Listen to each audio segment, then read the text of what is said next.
Ito pala mga kagulay yung satellite image ng windy.com. At ito nga mga kagulay, sa ngayon, oras na to, umaga.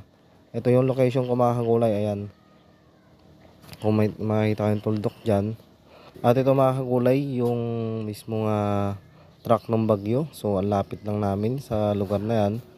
Kung makikita nyo na nasa malapit lang ako sa baler. So, dito dadaan yung mismong mata ng bagyo.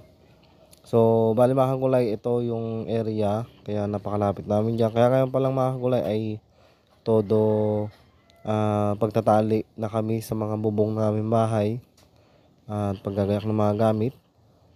At sa mga ibang dadaanan ng bagyo ay lagi rin po tayo mag-ingat. Mga kagulay, kung mapapansin nyo yung kulay puti na yan, dyan yung kalakasan talaga ng bugso ng hangin. Kaya yung pamumuti na yan ay yan dapat ang iingatan natin sa mga natatamaan ng lugar na yan at masasakop. Lagi po tayo mag-iingat dyan at sobrang lakas po ng magiging dating ng bugso ng hangin. Itong bagyo to, ang dadaanan niya ay pagitan ng Baler at ng Dilasag. Ayan.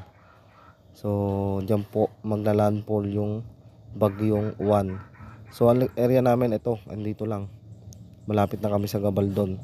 Kaya todo paghahanda namin, pero makikita nyo sa mapa nga yung pagbabago ng bagyo, mawawala yung circulation ng bagyo. Kaya dito, dahil po yan sa Sierra Madre, kaya papasalamat po kami dito sa Sierra Madre kasi sobrang laki ng naitutulong at napapahina nyo yung bagyo. Kaya sana pagpray po natin na mabasag ng Sierra Madre ng husto at hindi na makaapekto sa ating mga mamamayan.